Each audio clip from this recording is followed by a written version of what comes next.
Hola, bienvenida o bienvenido a otro vídeo más. Esto es Linguatua y yo soy Carol, filóloga, profesora de español en línea y examinadora de todos los niveles del examen DELE. Hoy vamos a hablar de los verbos de cambio, que son una herramienta fundamental en español para hablar de cambios y de transformaciones. Vamos a profundizar en qué son estos verbos, cómo se utilizan, cuáles son sus matices y vamos a ver varios ejemplos para que te quede completamente claro. En primer lugar, ¿qué son esos verbos de cambio? Pues bien, los verbos de cambio son esos verbos que se utilizan para hablar de una transformación, de un cambio de estado, de condición, de características, de cambios en situaciones, en personas, en animales, en cosas, etc. Como bien he mencionado, estos cambios pueden ser de condición, pueden ser anímicos, pueden ser físicos, de estado o de identidad. Dominar estos verbos es un aspecto fundamental para hablar de procesos en español, para hablar de transformaciones y del resultado final de algunos procesos. Los principales verbos de cambio en español son ponerse, volverse, hacerse, quedarse y convertirse en. Vamos a verlos uno por uno para entender exactamente cuándo se utilizan y qué están indicando. Ponerse se utiliza para hablar generalmente de cambios rápidos y que generalmente son cambios temporales, tanto físicos como de salud, de ánimo. Por ejemplo, si quiero expresar un cambio emocional que ha sucedido rápidamente, voy a utilizar el verbo ponerse. Se puso muy nerviosa antes de su examen. En esta frase expreso un cambio en el estado emocional de la persona antes de un hecho puntual. Es un cambio rápido y temporal. Una vez superado ese examen, esos nervios, ese estado de nerviosismo puede pasar, puede finalizar. Se puso muy enfermo después de la fiesta. En este caso hablamos de un cambio temporal en la salud de una persona, que por lo tanto no va a ser algo definitivo, es un estado de salud temporal, se puso enfermo, pero mejorará. Un detalle gramatical que tienes que tener en cuenta es que este verbo de cambio, ponerse, se utiliza principalmente con adjetivos que describen cambios físicos o emocionales. Ponerse nervioso, ponerse triste, ponerse furioso, ponerse vergonzoso, ponerse enfermo, ponerse sano o ponerse en forma, entre muchísimos otros adjetivos que podemos utilizar. Volverse. Volverse, sin embargo, expresa cambios que pueden ser algo más permanentes y que se refieren a la personalidad, a la identidad de una persona. Son cambios más permanentes y a menudo involuntarios en el carácter, la personalidad o incluso la conducta de una persona.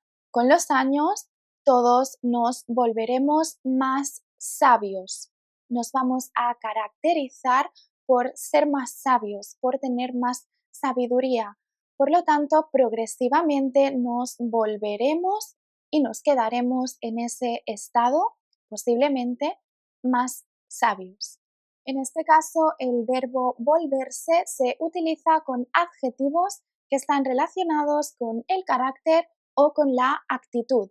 Volverse tacaño, volverse perezoso, volverse responsable, volverse extrovertido, volverse muy divertido, volverse miedoso, volverse atrevido, entre una gran lista de adjetivos que puedes utilizar.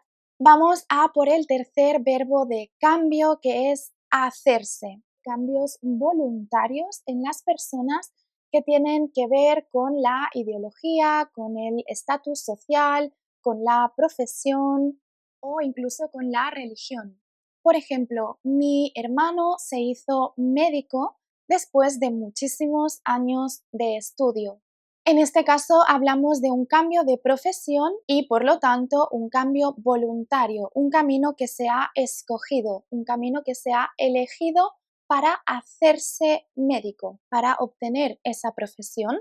Los chicos con el paso del tiempo se hicieron religiosos, una decisión ideológica, de una decisión religiosa que es voluntaria.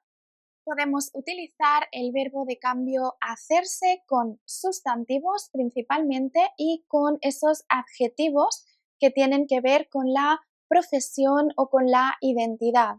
Hacerse profesor, hacerse instructor, hacerse conductor, hacerse vegetariano, religioso, ateo, etc.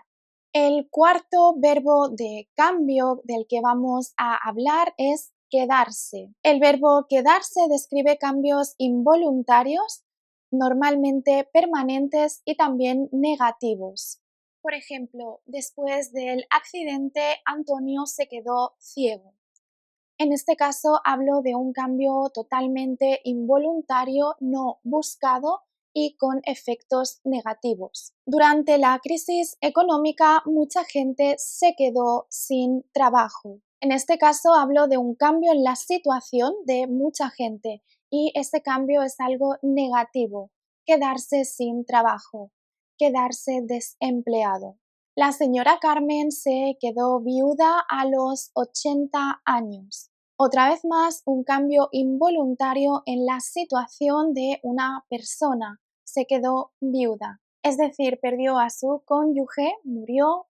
Por lo tanto, la situación civil de Carmen cambió involuntariamente y de forma negativa, de forma también permanente, para siempre, duradera. En este caso, como te habrás dado cuenta, se utiliza el verbo quedarse con adjetivos que tienen que ver con cambios permanentes y negativos. Quedarse ciego, quedarse viudo, quedarse cojo, quedarse solo. El último verbo de cambio del que te quiero hablar es convertirse en. Convertirse en habla de cambios drásticos, de transformaciones completas que pueden ser tanto físicas como simbólicas o también de identidad. Por ejemplo, el gusano se convirtió en mariposa. En este ejemplo tenemos un cambio completo, drástico, físico. Con el tiempo se convirtió en un buen líder para todo el equipo. En este caso hablamos de un cambio de identidad o de estatus de este trabajador o de esta persona, de este político, en el que el cambio es completo, radical, drástico. En este caso utilizamos convertirse en seguido de un sustantivo que exprese una transformación completa. Convertirse en jefe, convertirse en trabajador, convertirse en adulto o convertirse en asalariado, por ejemplo. Recuerda que tenemos grupos de conversación que se llevan a cabo todos los meses en grupos reducidos de entre 2 y 5 personas como máximo, en los que ponemos en práctica todas estas cuestiones gramaticales a través de la conversación y de actividades muy dinámicas. Si te gustaría tener más detalles, tienes el enlace en la caja de descripción o puedes contactarme directamente al correo electrónico info@linguatua.com. Si quieres continuar aprendiendo español, valora suscribirte al canal para no perderte ningún vídeo. Muchísimas gracias por tu atención y nos vemos muy pronto.